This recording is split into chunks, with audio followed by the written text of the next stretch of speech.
Mr. Plato? I'd say with Dom, he made an immediate impact when he came in for us. He's a guy that has great habits in terms of blocking out, screening. He's a smart basketball player. He takes pride in making the right play. He has skill.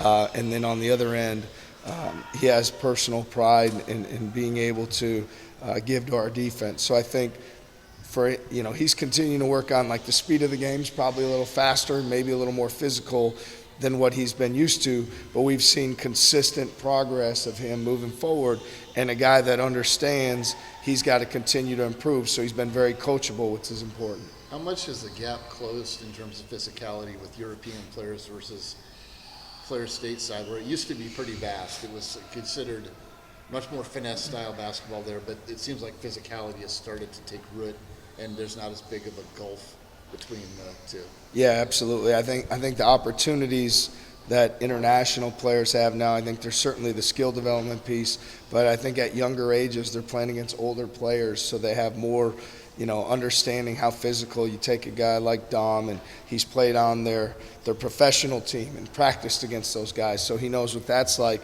So even though he's played in other teams with guys similar age, and maybe it's not quite as physical, he's had that other experience and he's practiced against those guys.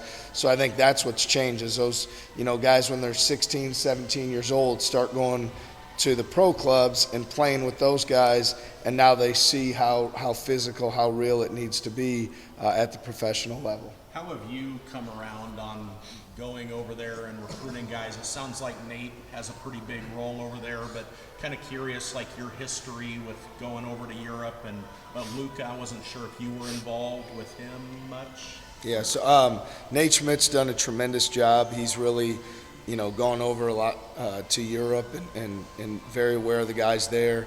With Coach Green on our staff, he's built some connections in Australia and that way. So we're just continuing to be open to all avenues. I wouldn't say that if in my background that I've done a great job or have great connections over there. Certainly there's people you meet over time when you have a guy that goes and plays overseas and you stay connected, whether it's to the agent that he had or the team that he played for.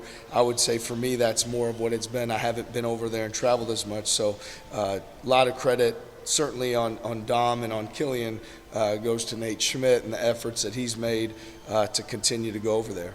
Josh's injury is obviously not ideal, but how nice has it been to get added reps for Mulder, Blake, and Dom, and what have they flashed so far in the front court?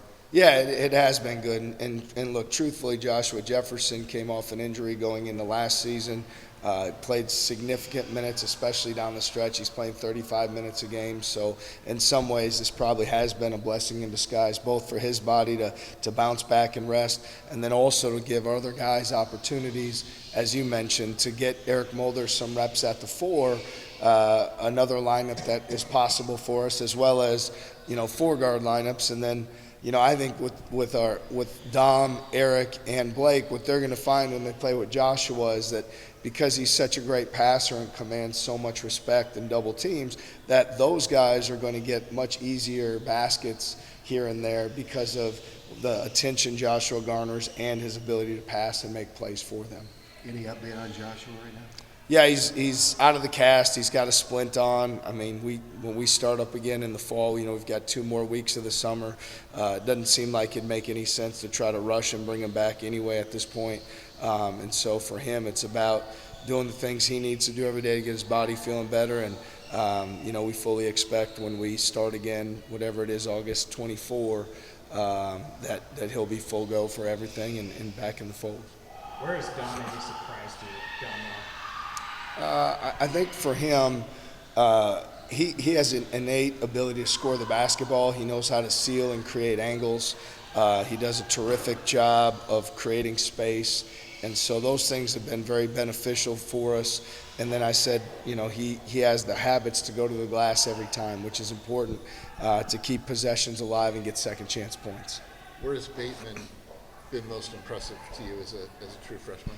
I think more than the basketball, it's the consistency, the competitive spirit. Those are things we really value and that he brings at a high level.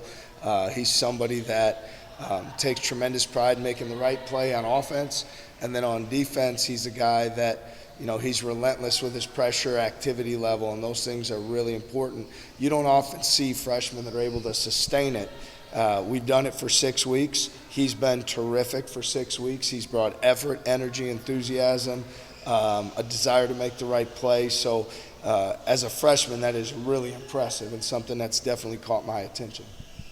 What's been that competitiveness between Taman and then the two freshman guards? I think it's a great dynamic for our team. I think those two freshman guards, they really stand out to me in what they bring every single day. I mean, they are relentless. Oftentimes, freshmen are up and down. I'm sick, I'm tired, I'm hurt, I'm sore. This is too much every day. We're 6 weeks in. We got a long way to go. We got 2 more weeks of the summer, 4 in the fall, and then 6 weeks of practice before we play a game. But from what I've seen from Killian and Bateman right now, they bring tremendous value to our team because at all times, defensively, they're speeding up opponents, guarding the basketball, pressuring the ball. And so when you do that, the offense, you're going to create more offensive opportunities for yourself. And then also you're bringing value if your offense may not, shots aren't falling or things aren't going well. And so it's been a great dynamic. Certainly we know Taman competitively, what he brings every single day, what he's meant to our program and continues to bring. So it's great for him. It's making him better as well to go against those guys and to have days where one of them or both of them are on his team so they can all elevate each other. Where are you guys at, like right now in the summer phase? Are you, 6 weeks in now? Has there been a different focus maybe over the last week as you navigate through? Well, more than anything, I think these last 2 weeks, we want to finish off being in great condition. I think getting in shape is extremely important. I think playing through mental fatigue is going to be important. As coaches, we feel pretty good about our process and how we go about it and learning about our team and where are the areas that, we need to continue to improve, maybe what are some of the things we see as strengths. And so I think these last 2 weeks, it's about getting them, live game-like opportunities as often as we can and then to be able to push through and continue to play well and competitively even when they're physically or mentally tired. Go ahead. How has Don handled the transition from the visa delay to, since he's arrived here, just how has he approached things? Yeah, he's done a great job. I mean, the first day that he was out with our guys on the court for practice, he was extremely productive. I think he set the tone right away of the standard of what we can expect from him.